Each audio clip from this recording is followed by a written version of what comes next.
Bismillahirrahmanirrahim. Assalamualaikum warahmatullahi wabarakatuh. Innal hamdalillah nahmaduhu wa nasta'inuhu wa nastaghfiruh wa na'udzu billahi min shururi anfusina wa min sayyiati a'malina. Man yahdihillahu fala mudilla lahu wa man yudlil fala hadiya lahu. Wa asyhadu an la ilaha illallah wahdahu la syarika lahu وأشهد أن محمدا عبده ورسوله. اللهم صل على محمد وعلى آله وصحبه ومن تبعهم بإحسان إلى يوم الدين. أما بعد، اللهم علمنا ما ينفعنا وانفعنا بما علمتنا وزدنا علما وهدى وتقى وصلاحا يا رب العالمين.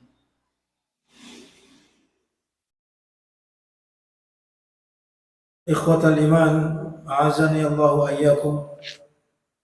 Insyaallah ta'ala kita akan melanjutkan kembali dalam membaca hadis-hadis Nabi sallallahu alaihi wasallam yang disebutkan dalam kitab Al-Arba'in An-Nawawiyah,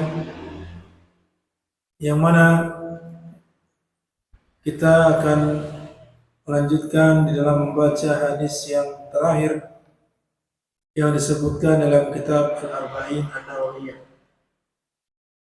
Itu hadis yang ke-42, hadis yang diriwayatkan oleh Anas bin Malik radhiyallahu anhu. Beliau mengatakan, Sami'tu Rasulullah sallallahu alaihi wasallam yaqul, saya mendengar Rasulullah sallallahu alaihi wasallam bersabda, qala Allah Ta'ala, Allah Ta'ala berfirman, Ya ibna Adam, innaka ma da'autani wa rajawtani ghafartu laka ala ma kana minka wala ubali. Wahai anak Adam, sesungguhnya selama engkau mau berdoa kepadaku dan berharap kepadaku, niscaya aku akan ampuni dosamu, dan saya akan mengampuni dosamu apapun keadaanmu, dan saya tidak peduli. Ya bani Adam, law balagat dhunubuka anana as-sama thumma astaghfartani ghafartu laka. Wahai anak Adam, kalaulah dosa-dosamu mencapai atau sepenuh bumi, kemudian engkau meminta ampun kepadaku, niscaya akan aku ampuni. Ya bani Adam, innaka law ataitani biqurabil ardi khataya thumma laqitani la tusyriku bi syai'a la ataituka biqurabiha maghfirah. Wahai anak Adam, sesungguhnya kalaulah engkau mendatangiku dengan sepenuh bumi kesalahan, kemudian engkau bertemu kepadaku dalam keadaan tidak menyekutukanku dengan sesuatu pun, niscaya aku akan ampuni, niscaya aku akan mendatangimu dalam keadaan membawa ampunan sepenuh itu pula. Rawahu Tirmidzi wa qala hadisun hasanun sahih. Jadi sini adalah hadis yang diriwayatkan oleh Tirmidzi, yang hadisnya adalah hasan sahih. Baik, untuk memahami, kemarin kita sudah sampaikan sebagiannya penjelasan daripada hadis ini, baik itu siapa itu perawi hadis ini, Anas bin Malik dari seorang sahabat, kemudian penjelasan tentang bahwa hadis ini adalah merupakan tanda atau merupakan hadis di antara hadis-hadis qudsi. Setelah itu kita jelaskan bagian yang pertama yang disebutkan di dalam hadis ini, yaitu ya bani Adam, innaka ma da'awtani wa rajautani ghafartu laka ala ma kana minka wala ubali. Kita jelaskan apa itu maksud dari berdoa dan mengapa ditambahkan dengan berharap. Ini menunjukkan bahwasanya berdoa harus dengan penuh harapan dan juga ikhlas mengharapkan pahala dari Allah Subhanahu wa taala. Dan saya Allah akan mengampuninya apapun keadaannya dan Allah tidak mempedulikan hal tersebut. Kemudian selanjutnya dari hadis tersebut Allah Ta'ala berfirman, ya ibn Adam law balaghat dunubuka anana as-sama thumma astaghfartani ghafartu laka. Wahai anak Adam, ya law balaghat dunubuka, kalaulah dosa-dosamu ya mencapai ananas sama ini dijelaskan di situ ananas sama ay a'las sama. Jadi kalaupun mencapai setinggi langit, ya wakila as-sahab, artinya ada yang mengatakan ananas sama itu mencapai awan yang ada di langit. Itu begitu. Kemudian engkau minta ampun kepadaku, niscaya aku akan ampun. Berarti di sini ketika seorang hamba meminta ampunan kepada Allah Subhanahu wa taala, ya seberapapun dosanya, kalau dia betul-betul minta ampun dan bertaubat kepada Allah Subhanahu wa taala, niscaya Allah akan ampuni. Katakan di sini sangat jelas sekali, wahai anak Adam, Allah yang menyeru dalam hadis tersebut, dalam hadis qudsi ini, wahai anak Adam, kalaulah dosa-dosamu ya mencapai ananas sama. Jadi ananas sama ada yang menjelaskan setinggi langit, a'las sama, bahkan di atas langit. Ada yang mengatakan bahwasanya ananas sama sampai jangkauan pandanganmu. Ya, sampai jangkauan pandangan. Jadi apa? Dosa kita sepenuh mata memandang ke atas. Maka Allah akan ampuni dosa-dosanya. Ada yang mengatakan dosa ananas sama itu adalah di atas awan, sampai di atas awan. Nah, ini yang paling mendekati maknanya adalah di atas langit. Artinya sampai mencapai setinggi langit. Ya, kalau dosa-dosa seorang mencapai setinggi langit, apapun dosa itu baik besar ataupun kecil, ketika mau bertobat, berminta ampun kepada Allah Subhanahu wa taala, niscaya Allah Subhanahu wa taala akan mengampuni. Sebagaimana disebutkan, "Tsumma astaghfartani." Kemudian engkau minta ampunan kepadaku. Ya, istighfar itu adalah talabul maghfirah. Ketika seorang meminta ampunan kepada Allah, ya, meminta kepada Allah supaya diampuni, baik itu dengan mengucapkan astagfirullah atau mengucapkan Allahumma gfirli, atau ya ungkapan-ungkapan yang lain yang tujuannya agar diampuni oleh Allah Subhanahu wa taala. Akan tapi bukan hanya dengan di lisan saja, karena banyak kita ya meminta ampun kepada Allah hanya dengan di lisan saja, tidak menghadirkan hatinya dan juga tidak dipraktikkan dengan perbuatannya.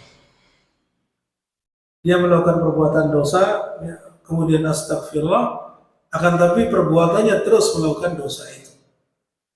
Ya, ini namanya istighfar di lisan, tapi perbuatannya tetap saja dia lakukan. Ya, ini menunjukkan hatinya tidak menghadirkan ketika dia mengucapkan astagfirullah atau minta ampun kepada Allah. Kalau dia meminta ampun kepada Allah, menghadirkan hati, sadar betul bahwasanya dia telah berbuat dosa, sehingga sadar betul kalau nanti tidak minta ampun kepada Allah akan dihukum, akan diancam hukuman di akhirat nanti. Maka ketika itu dia betul-betul menghadirkan hati, betul-betul mengharapkan agar Allah mengampuni dosanya. Maka dengan begitu niscaya Allah akan mengampuni. Kemudian juga dengan bertaubat, dengan taubat nanti akan disebutkan syarat-syarat bertaubat kepada Allah Subhanahu wa taala.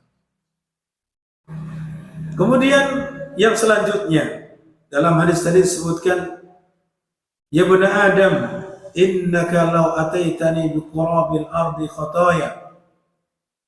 Wahai anak Adam, sesungguhnya apabila engkau mendatangiku biqurabil ardi di situ disebutkan dalam ma'anil kalimat ay mil al ardi.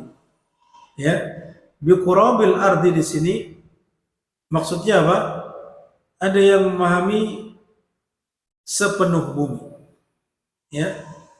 Jadi engkau membawa kesalahan datang kepadaku dalam keadaan membawa kesalahan sepenuh bumi. Bisa juga dimaknai seberat bumi. Ya, sepenuh berarti ini takaran. Kalau berat berarti apa? Timbangan. Atau sebesar bumi. Ya, ukuran. Ini ketiga-tiganya bisa dibawa kepada hal itu. Biqurabil ardi bisa dimaknai seberat bumi, sepenuh bumi, ataupun sebesar bumi.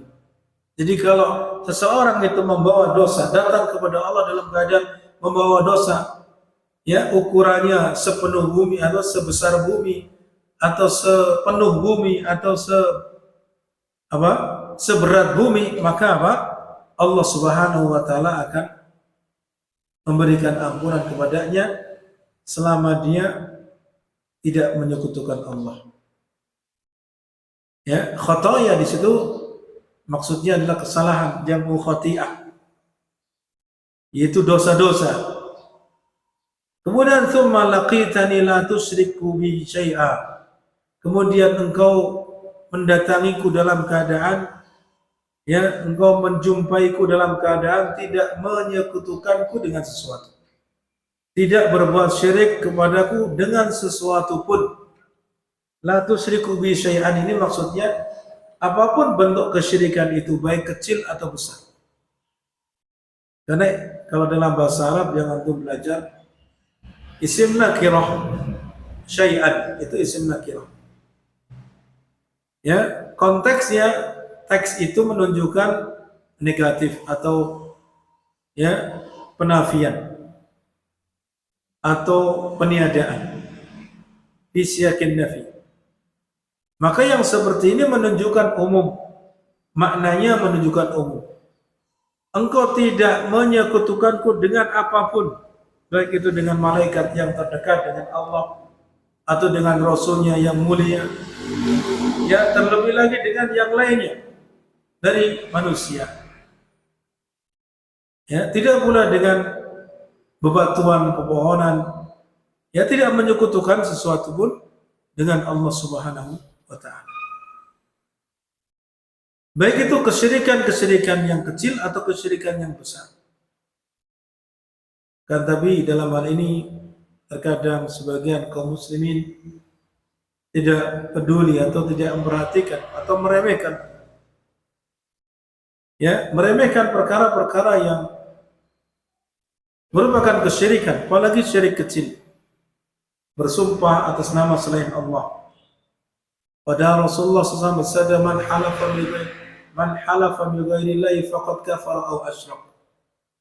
Barang siapa yang bersumpah atas nama selain Allah, maka sungguh dia telah kufur atau telah berbuat syirik. Ya, seperti ya Rasulullah atau demi Rasulullah. Ini termasuk bersumpah atas nama selain Allah. Ya, ketika mengucapkan demi Allah, demi Rasul. Atau bahkan kepada makhluk-makhluk yang lainnya. Ketika seorang bersumpah atas nama selain Allah, maka dia telah membuat kekufuran atau kesyirikan. Seseorang cintanya kepada dunia, ya, cintanya kepada harta, yang menjadikan dia lupa kepada ketaatan kepada Allah. Ini juga termasuk bagian dari kesyirikan. Ya, di mana Rasulullah SAW pernah bersabda, "Ta'isa abdud dinar." Ya, "Ta'isa abdud dirham wal qatifati wal khamisah." Disebutkan dalam hadis ini bahwasanya orang yang cita-citanya, orang yang selalu dalam pikirannya, dalam hatinya terus mengejar dunia, terus menerus dia mengumpulkan harta, tidak ada sedikit pun dalam dirinya keinginan untuk mentaati Allah, tidak melakukannya, maka yang seperti ini disebut sebagai hamba bagi harta itu. Ya, sebagai hamba bagi harta tersebut, di mana diungkapkan ta'isa abdud dirham atau ta'isa abdud dinar. Itu demikian. Maka ini bagian dari kesyirikan. Seorang itu menghambakan diri kepada selain Allah, yaitu kepada harta yang selalu dia cari sampai melalaikannya, ya, taat kepada Allah Subhanahu wa ta'ala. Dan banyak kesyirikan-kesyirikan, baik itu kesyirikan kecil atau kesyirikan besar, yang hendaknya kita berhati-hati. Ya, jangan sampai kita tercebur ke dalam kesyirikan-kesyirikan tersebut.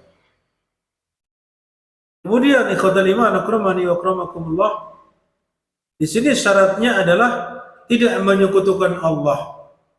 Ketika seorang hamba datang kepada Allah dalam keadaan membawa dosa sepenuh bumi atau seberat bumi atau sebesar bumi, ya, dia dalam berjumpa kepada Allah dalam keadaan tidak menyekutukan Allah, tidak berbuat syirik, maka niscaya Allah Subhanahu wa ta'ala akan mendatanginya dengan ampunan, datang kepadanya membawa ampunan sepenuh itu pula, sepenuh bumi atau seberat bumi atau besar bumi. La ataituka biqurabiha, niscaya aku akan datang kepadamu dalam keadaan apa? Ya, seukuran itu, seukuran bumi tersebut, baik itu berat ataupun ukurannya ataupun ya takarannya, ya, dalam keadaan membawa ampunan semisal itu. La ataituka biqurabiha maghfirah. Ini tidak ragu lagi bahwa tidak lain merupakan nikmat Allah dan karunia Allah Subhanahu wa ta'ala, di mana seorang manusia datang kepada Allah Subhanahu wa ta'ala sepenuh bumi atau seberat bumi kesalahan-kesalahan, lalu Allah mendatanginya, ya, dengan membawa ampunan yang semisal itu pula. Ini, ya, tidak lain adalah merupakan karunia Allah Subhanahu wa ta'ala.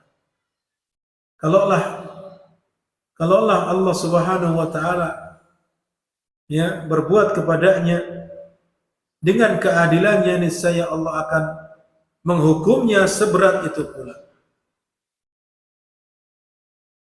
Lakinnahu jalla wa ala yaqulu bil adli wa yu'ti al-fadl. Akan tapi Allah berfirman dengan keadilan, artinya menyampaikan dengan keadilan secara hukum sebagaimana keadilan Allah Subhanahu wa ta'ala. Kan tapi ketika memberi, maka pemberian Allah itu merupakan karunia Allah dan rahmat Allah Subhanahu wa ta'ala yang besar. Ini makna daripada hadis tersebut, di mana hadis ini adalah hadis yang sangat mulia untuk kita fahami kemudian kita terapkan. Artinya, karena manusia adalah tempatnya salah dan dosa, tidak sedikit di antara kita kaum muslimin yang tercebur atau mudah tercebur ke dalam dosa. Tetapi jangan sekali-kali kemudian ia tidak minta ampun kepada Allah. Jangan pula berbuat syirik. Kalau bisa sama sekali kita hendaknya jangan sampai melakukan perbuatan dosa dengan menyengaja. Tahu ini adalah kesalahan, tahu ini perbuatan yang dilarang, tapi dia tetap saja menyengaja. Maka ini berat hukumannya. Bisa jadi kalau dia tidak minta ampun kepada Allah Subhanahu wa ta'ala, maka apa? dia akan dihukum oleh Allah Subhanahu wa taala. Kemudian di antara faidah yang bisa kita ambil dari hadis tersebut sebagaimana yang tertulis di sini, fawaidul hadis. Yang pertama adalah annal insan idza da'a Allah wa rajahu ghafara lahu mahma kanat dhunubuhu 'azimah. Sungguhnya seorang manusia apabila dia mau berdoa kepada Allah, berdoa sebagaimana yang sudah kita jelaskan, baik berdoa dengan permintaan supaya diampuni, ya, atau berdoa dengan melakukan ibadah-ibadah, maka ya kemudian kalau diiringi dengan penuh harapan kepada Allah, ikhlas kepada Allah Subhanahu wa taala, niscaya Allah akan mengampuninya, ya, walaupun sebesar apapun dosa tersebut. Kemudian yang berikutnya bayanu sa'ati rahmatillahi azza wa jalla wa 'azimi maghfiratihi. Dalam hadis tersebut juga dijelaskan tentang betapa luasnya rahmat Allah, ya, dan juga betapa agungnya, besarnya ampunan Allah Subhanahu wa taala yang diberikan kepada hamba-Nya. Kemudian yang selanjutnya at-tahdhir minal qunuti min rahmatillah. Peringatan dari, ya, orang jangan sampai dia berputus asa dari rahmat Allah. Ya, karena apa? Anna dzunuba wa in adumat idza istaghfara al-insan minha rabbahu ghafara lahu hatta law balagat anana as-sama. Di sini dilarang atau larangan untuk berputus asa dari rahmat Allah. Di mana rahmat Allah adalah sangat luas. Karena sesungguhnya dosa-dosa, walaupun dosa itu besar, sebesar apapun, walaupun tadi disebutkan sebesar atau setinggi langit, kalau dia mau meminta ampun kepada Allah Subhanahu wa taala, niscaya Allah akan mengampuninya. Ya, karena kebanyakan sebagian orang sudah merasakan takut yang sangat sehingga berputus asa kepada Allah. Sehingga ada sebagian yang mengatakan, saya sudah kepalang tanggung. Ya, saya sudah kepalang tanggung.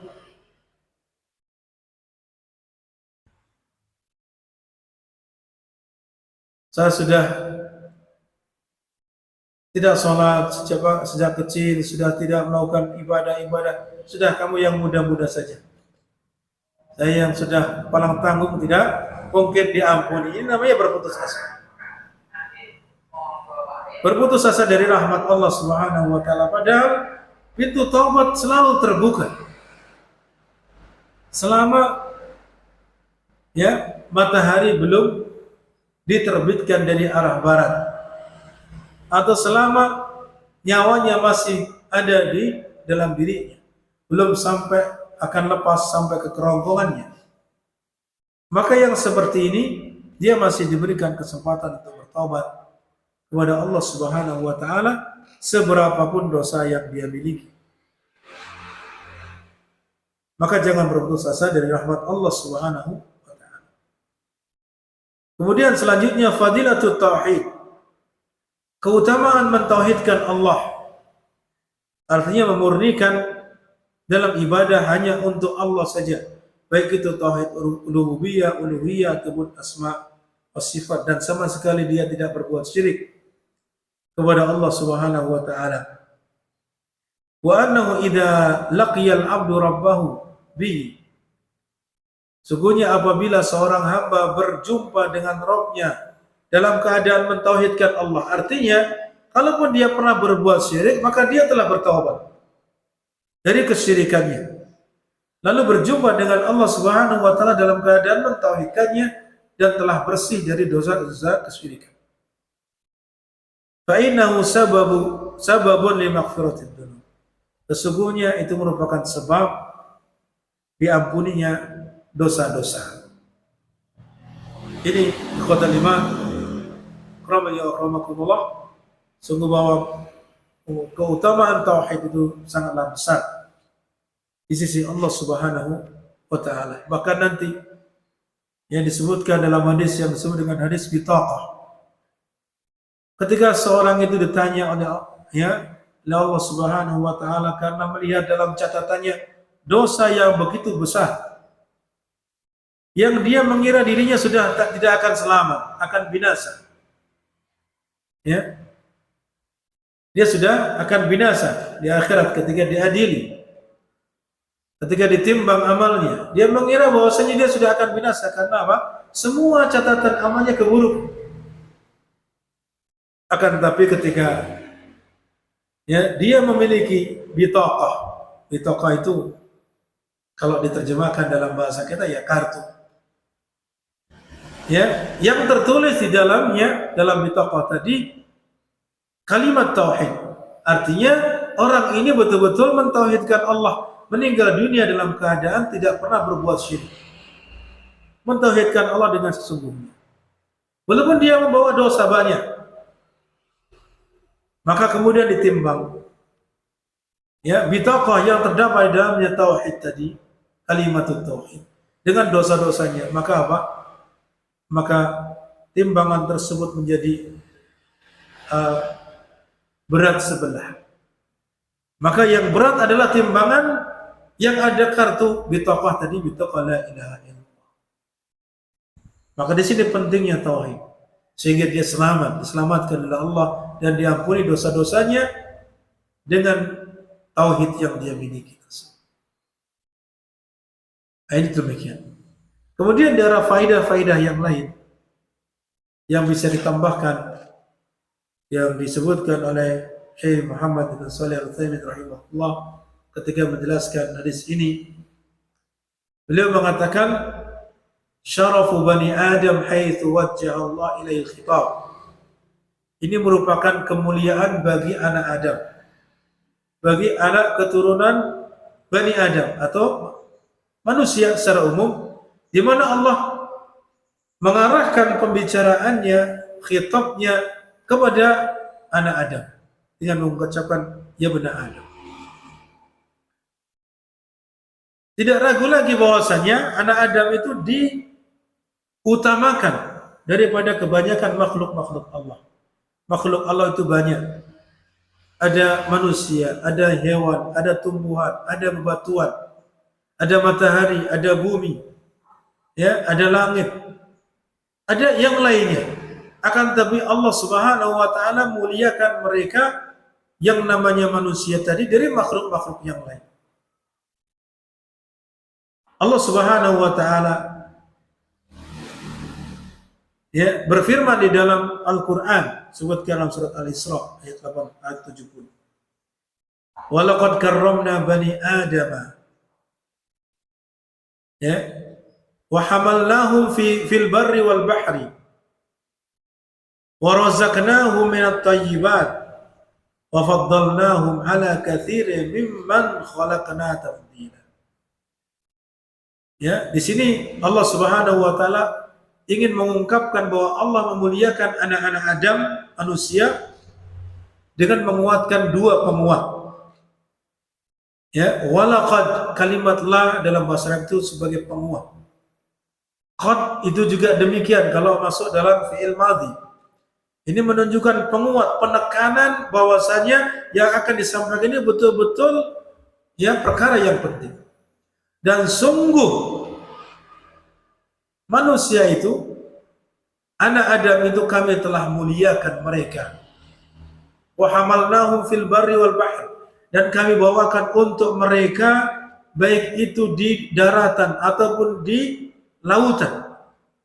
Lalu kami berikan rizki kepada mereka, wa razaqnahum minat thayyibat, dari yang baik-baik. Wa faddalnahum ala katsirin mimman khalaqna tafdila. Dan kami muliakan mereka kepada kebanyakan dari makhluk-makhluk kami dengan kemuliaan yang tinggi.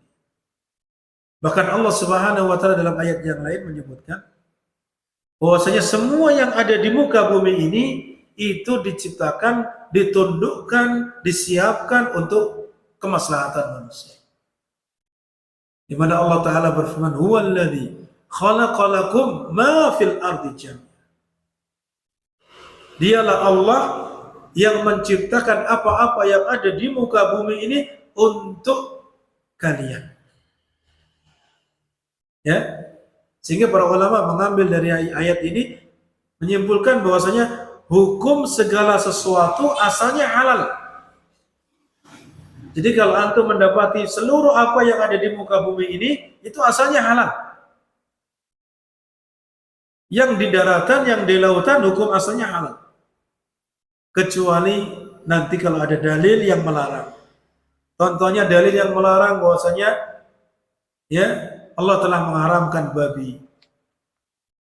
Allah telah mengharamkan bangkai. Allah telah mengharamkan darah yang mengalir. Allah telah mengharamkan sembelihan-sembelihan yang bukan karena Allah. Ya. Allah telah mengharamkan ya melalui hadis-hadis Nabi SAW perkara-perkara yang kalau dari binatang buas, kalau dia itu memiliki taring. Kalau dari burung-burung yang memiliki cakar yang dengannya dia menerkam mangsanya. Dan seterusnya, yang dikecualikan itu hanya sedikit. Sehingga apa yang ada di muka bumi ini, semuanya itu disiapkan oleh Allah untuk kemaslahatan manusia. Itu demikian sebenarnya. Kemudian selanjutnya,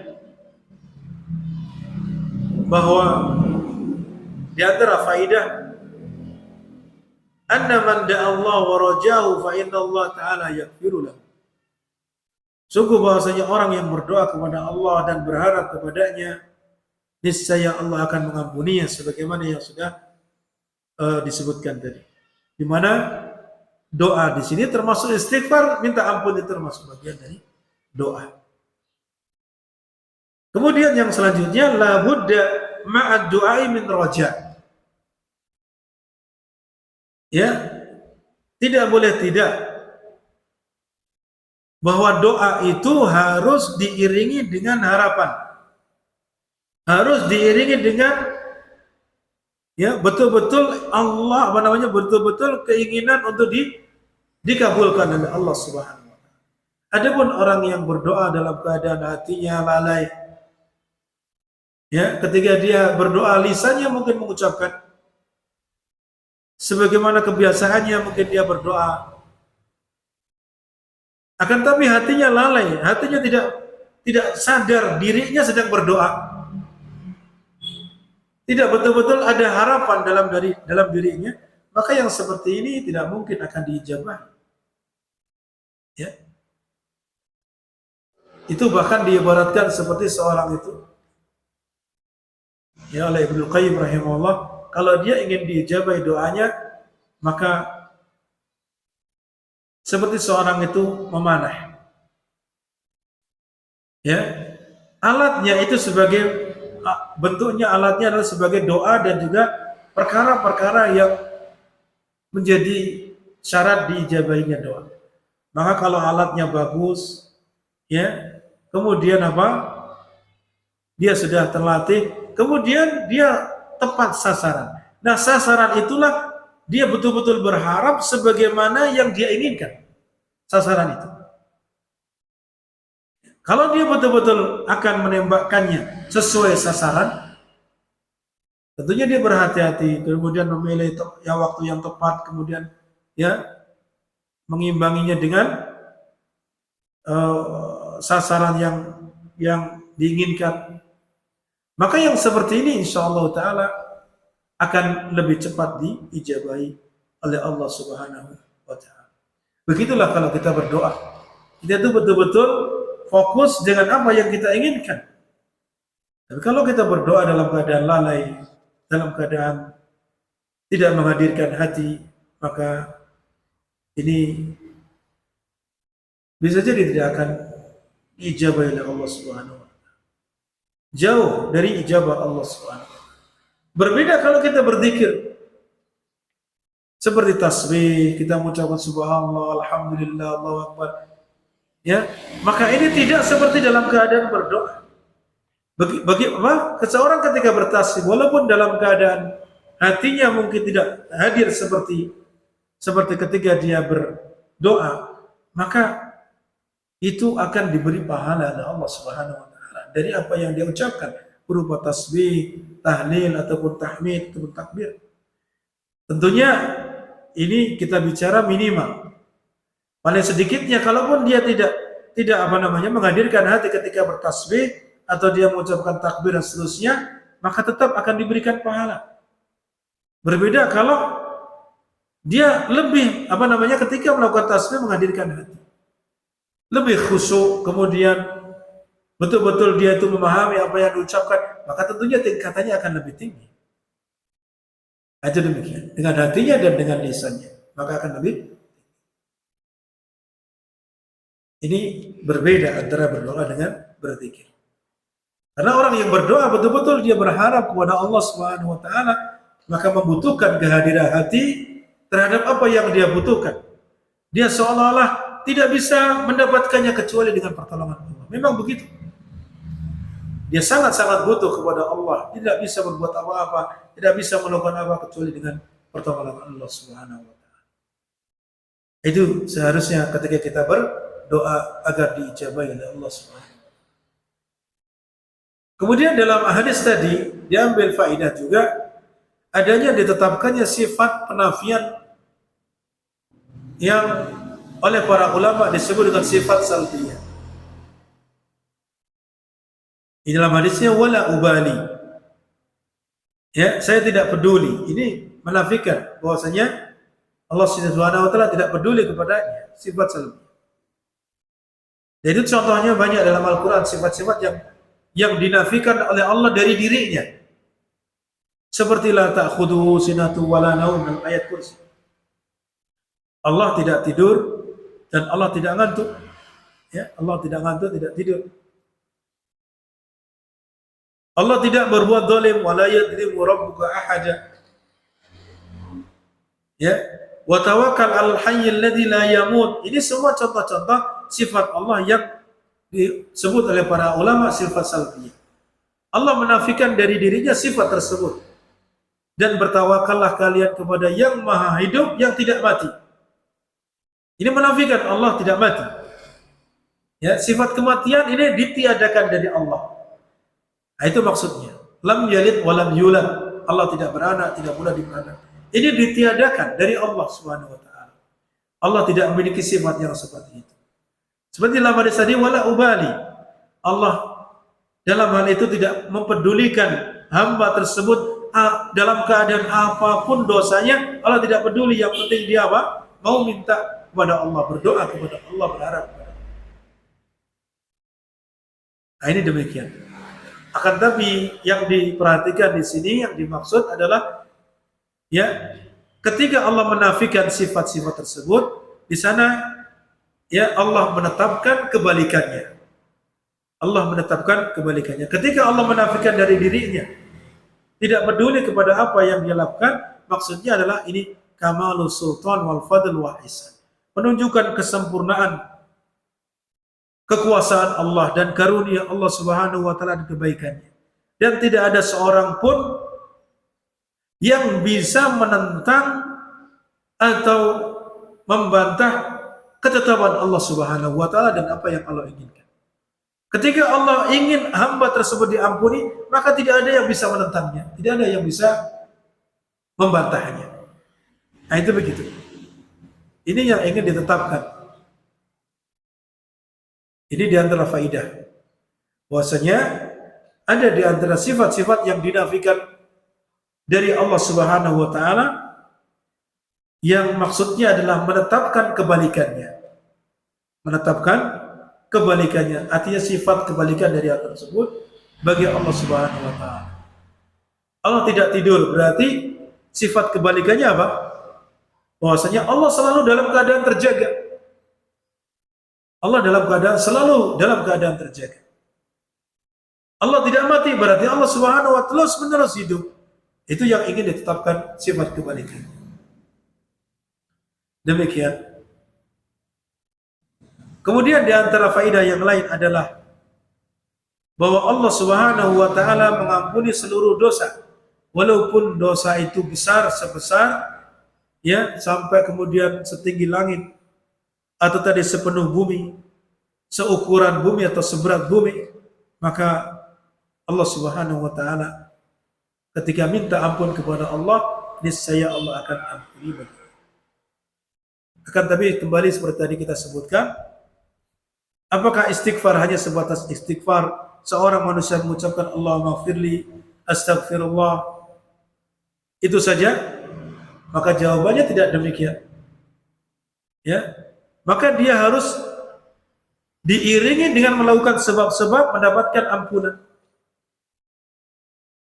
Ya, maka kalau dia berdoa kepada Allah, minta ampun kepada Allah hanya sebatas di lisan saja, ini seolah-olah seperti dia mengejek Allah Subhanahu wa taala.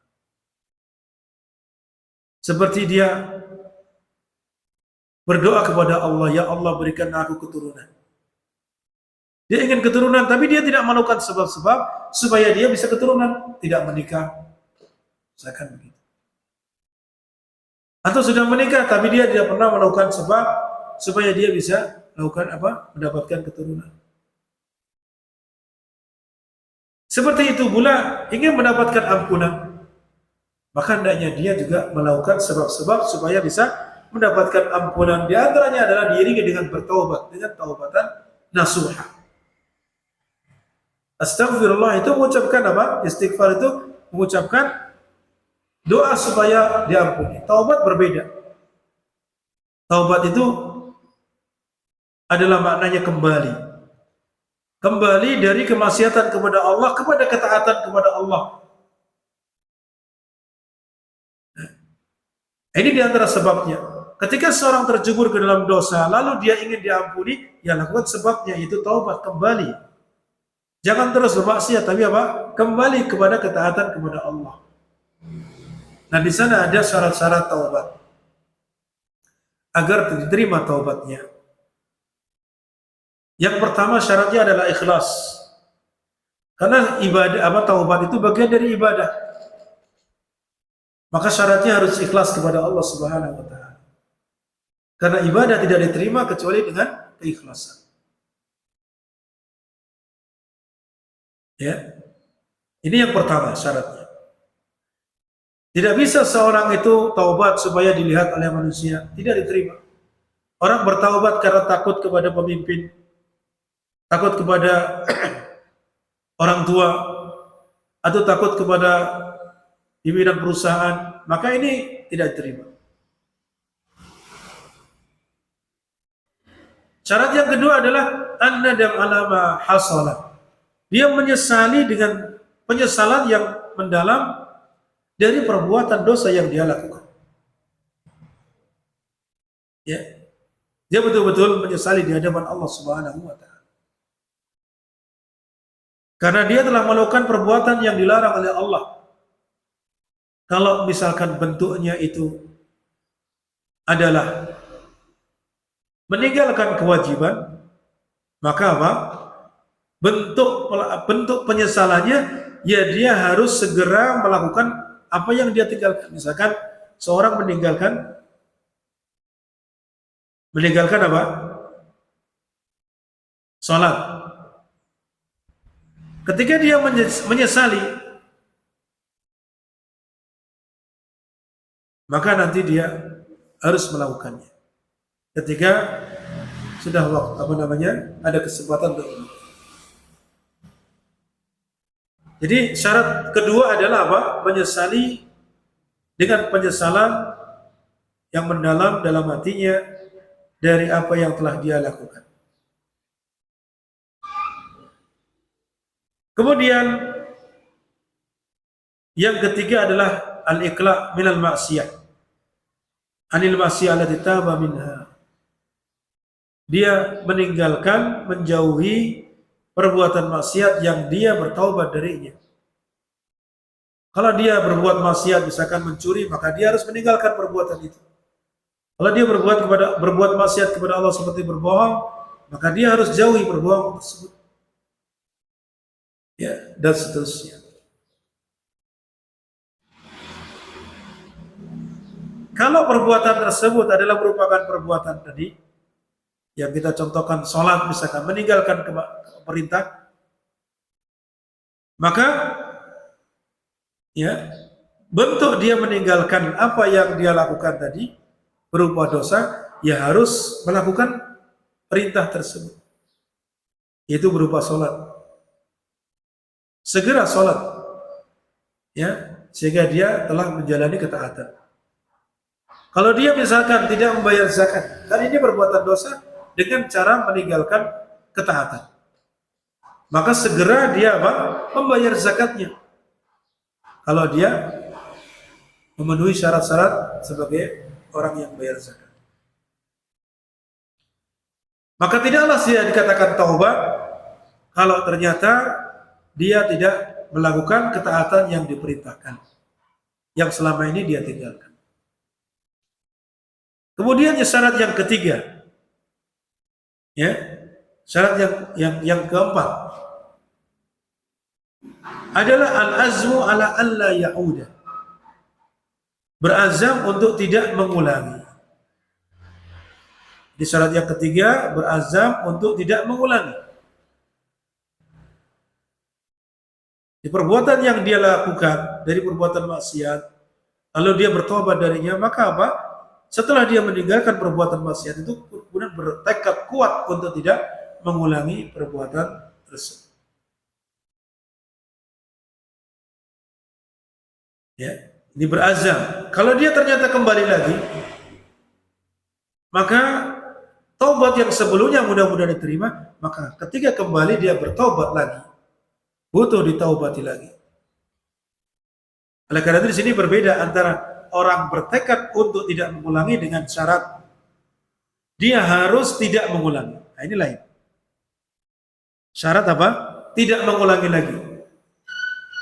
Berbeda dengan berazam, bertekad untuk tidak mengulangi. Ketika dia bertobat, melepaskan atau menjauhi perbuatan dosa, dalam hatinya bertekad, saya tidak akan mengulangi lagi. Maka taubatnya insya Allah telah memenuhi syarat. Tapi ternyata nanti kalau misalkan suatu hari dia mengulangi lagi, maka apakah taubat sebelumnya batal? Tidak. Taubat sebelumnya sudah mendapatkan ampunan dari Allah dan diterima oleh Allah Subhanahu wa taala. Adapun ketika dia mengulangi lagi dari perbuatan tersebut, ini dosa baru. Dosa baru yang harus ditaubati lagi. Itu begitu seterusnya. Kalau dia tercebur lagi, minta ampun lagi, taubat lagi. Terus jangan berputus asa. Dan syarat yang kelima adalah hendaknya taubat itu dilakukan sebelum pintu taubat ditutup. Sebelum pintu taubat tidak diterima. Taubat tidak diterima.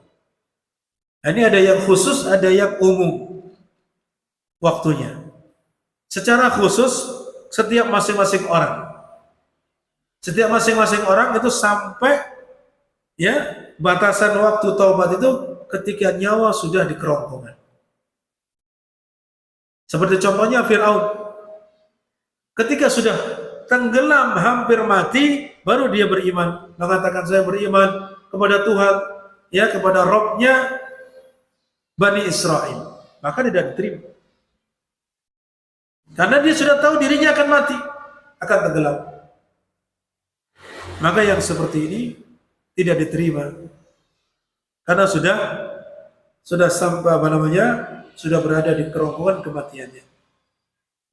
Adapun secara umum maka kalau matahari terbit dari arah barat, ini tidak ada lagi pintu taubat. Kalau setelah itu ada orang masuk Islam, berbondong-bondong masuk Islam, beriman kepada Allah, maka tidaklah diterima. Sebagaimana sabda Rasulullah SAW, la tanqati'ul hijrah hatta tanqati'at taubah.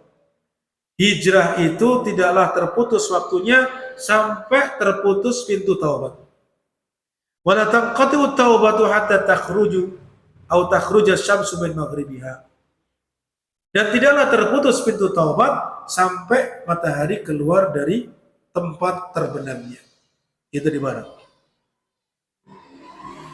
Ini syarat-syarat taubat. Itu 5 tadi disebutkan. Walaupun sebagian ada yang menyebutkan 3, tapi ini lebih sempurna. Pertama ikhlas. Yang kedua apa? Yang kedua menyesali dengan apa yang telah dilakukan. Yang ketiga, meninggalkan perbuatan dosa yang dia lakukan tersebut. Yang keempat, berazam, bertekad kuat untuk tidak mengulanginya. Dan yang kelima adalah taubat itu dilakukan sebelum pintu taubat ditutup. Demikian. Kemudian selanjutnya di antara faidah yang lain, annal insan idza aznaba dzunuban 'azimah thumma laqiya Allah la yusyriku bi syai'a ghafarallahu lahu. Sungguhnya manusia apabila berdosa dengan dosa yang besar kemudian berjumpa dengan Allah tidak menyekutukannya dengan sesuatu, maka Allah akan mengampuninya.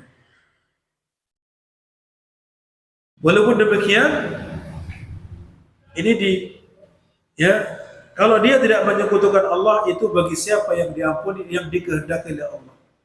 Artinya ampunan yang akan diberikan oleh Allah itu bagi siapa saja yang Allah kehendaki. Kemudian yang selanjutnya adalah keutamaan tauhid sebagaimana yang disebutkan tadi merupakan penyebab diampuninya dosa-dosa. Kemudian yang terakhir adalah isbatu liqa'illahi azza wa jalla. Penetapan adanya perjumpaan dengan Allah. Sebagaimana firman Allah tadi dalam diskusi, "Tsumma laqitani la tusyriku bi syai'a." Kemudian engkau berjumpa denganku dalam keadaan tidak menyekutukanku dengan sesuatu. Nah, ini maka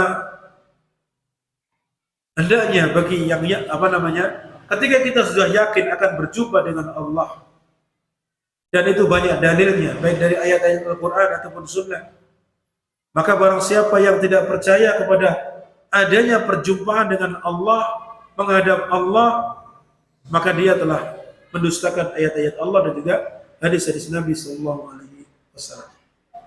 Dan yang terpenting dari itu adalah hendaknya kita berjumpa dengan Allah, bertemu dengan Allah dalam keadaan kita itu diridhoi oleh Allah Subhanahu. Sehingga bagaimana?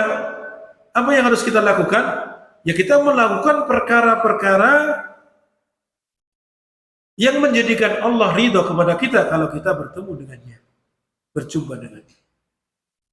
Yaitu dengan menjalankan ketaatan-ketaatan kepada Allah dan menjauhi segala larangan-larangan. Oleh karena itu, hendaknya kita mengkoreksi diri kita masing-masing. Introspeksi. Agar kita tahu betul, kenali diri kita, sudah seberapa banyak ketaatan kita dan seberapa banyak perbuatan maksiat yang kita lakukan, yang tentunya itu jadikan pelajaran bagi kita agar kita segera meminta ampun kepada Allah dan memperbaikinya di kemudian hari. Maka mudah-mudahan dengan itu dia berjumpa dengan Allah Subhanahu wa taala dalam keadaan mendapatkan keridhaan darinya. Nah, itu demikian. Kemudian selanjutnya di sini ada beberapa aqwal as-salaf. Secara ringkas sebutkan qala Al-Hasan rahimahullah. Al-Hasan rahimahullah mengatakan, "Aksiru minal istighfari fi buyutikum wa ala mawaidikum wa fi turuqikum wa fi aswaqikum wa fi majalisikum wa aina ma kuntum fa innakum ma tadruna mata tanzilul maghfirah." Al-Hasan rahimahullah mengatakan, perbanyaklah kalian dari beristighfar kepada Allah.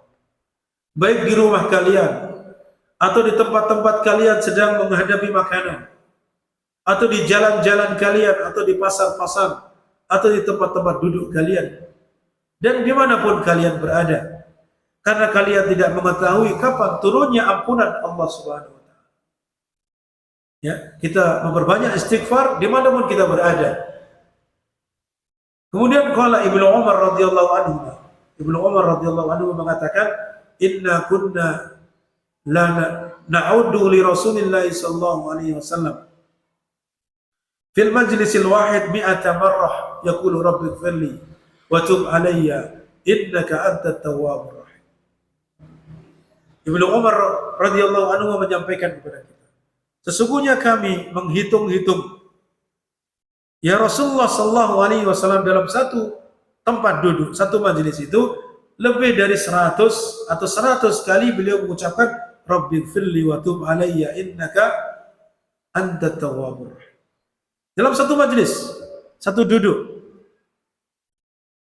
di mana beliau memperbanyak istighfar kepada Allah dan bertaubat kepadanya, dikatakan mi'ata marah sampai 100. Qalat Aisyah radhiyallahu anha, Aisyah radhiyallahu anha mengatakan, tuba liman wajada fi sahifati istighfaran katsira. Sungguh berbahagia bagi orang yang mendapati dalam catatan amalnya nanti di yaumil kiamah, catatan amalnya tertulisannya istighfar yang banyak. Ya, artinya dia banyak beristighfar ketika di dunia. Maka perbanyaklah istighfar. Qala Abu Al-Minhal rahimahullah, ma jawara 'abdun fi qabri man jarid min jarid ahabba ilaihi min istighfarin katsir. Ya, tidaklah seorang itu memiliki tetangga di kuburnya, tetangga yang dia cintai dari memperbanyak istighfar. Artinya nanti ada teman yang menemani kita di alam kubur. Dari amalan kita yang Allah wujudkan dengan seorang, maka teman yang paling baik adalah memperbanyak istighfar. Kemudian qala Qatadah rahimahullah, inna hadzal Qur'an yadullukum ala da'ikum wa dawa'ikum. Qatadah rahimahullah mengatakan sungguhnya Al-Qur'an ini menunjukkan kepada kalian ya penyakit kalian dan obatnya. Fa amma da'ukum fadzunub, adapun penyakit kalian adalah dosa. Wa amma dawa'ukum fal istighfar, adapun obatnya, penawarnya adalah istighfar. Qala Riya Al-Qaisi rahimahullah, li nifin wa arba'ina dhanban qad istaghfartu Allah li kulli dhanbin mi'ata alfi marrah. Coba lihat. Ya, seorang yang betul-betul takut kepada Allah Subhanahu wa taala. Itu Riya Al-Qaisi mengatakan, saya memiliki 40 sekian dosa. Ya, dia berarti telah introspeksi diri, menghitung-hitung. Dia mengatakan saya memiliki 40 sekian dosa. Sehingga saya meminta ampun kepada Allah bagi satu dosa, setiap masing-masing dosa 100.000 kali. Untuk satu dosanya 100.000 kali istighfar. Karena Umar radhiyallahu anhu yatlubu minas sibyan al-istighfar wa yaqulu innakum lam tudnibu. Ya. Umar radhiyallahu anhu minta kepada anak-anak supaya berbanyak istighfar. Ini anak-anak yang mana beliau mengatakan kalian belum berbuat dosa. Artinya dosa yang dilakukan oleh anak-anak yang belum balik itu tidak dicatat sebagai dosa oleh Allah Subhanahu wa taala. Itu saja Umar radhiyallahu anhu mengajarinya supaya mereka memperbanyak istighfar. Dan yang terakhir adalah ucapan Abu Hurairah. Karena Abu Hurairah radhiyallahu anhu yaqulu li dhilmani al-kutab, qulu Allahumma ighfir li Abi Hurairah wa yu'minu ala du'aikum. Ya, fa yu'minu ala du'aihim. Abu Hurairah berkata kepada anak-anak ya yang menulis, kemudian beliau mengatakan, ucapkanlah Allahumma ighfir li Abi Hurairah. Ya Allah, ampunilah Abu Hurairah. Kemudian Abu Hurairah mengaminkan doa mereka. Ya, mengaminkan doa mereka. Ini di antara aqwalus salaf yang menunjukkan bagaimana pentingnya beristighfar. Kalau kita membaca keutamaan istighfar sangat banyak sekali disebutkan dalam ayat-ayat ataupun hadis-hadis Nabi sallallahu alaihi wasallam. Demikian yang bisa kita sampaikan dalam bahasan tentang Al-Arba'in An-Nawawiyah, yang mana beliau menutup hadisnya dengan ya hadis yang berhubungan dengan ampunan, yaitu istighfar. Ini menunjukkan ya kecerdasan beliau, ketinggian ilmu beliau, di mana beliau menutup dengan ya perkara yang menjadikan kita senantiasa meminta ampunan kepada Allah Subhanahu wa taala. Yang insya Allah selanjutnya kita akan Melanjutkan hadis yang ditulis oleh Ibnu Rajab rahimahullah taala, yang beliau melengkapi 40 hadis ini dengan 50 hadis, itu tatimatul khamsi. Ya, melengkapi hadis-hadisnya dengan 50 hadis. Demikian, baik kita akhiri sallallahu alaihi Muhammad wa ala alihi washabihi ajma'in. Dan demikian kita selesai ya membaca hadis-hadis arba'in yang disebutkan dalam kitab Arba'in An-Nawawiyah. Demikian kita akhiri kafaratul majlis. Subhanakallahumma wa bihamdika asyhadu an la ilaha illa anta astaghfiruka wa atubu ilaik. Semoga apa yang kita baca dari hadis-hadis ini kita bisa mengambil faedah-faedahnya, kemudian kita bisa mengamalkannya dalam kehidupan kita sehari-hari. Demikian, karena ilmu itu adalah hanya sebagai sarana dan tujuan utama adalah kita mengamalkannya. Demikian, assalamualaikum warahmatullahi wabarakatuh.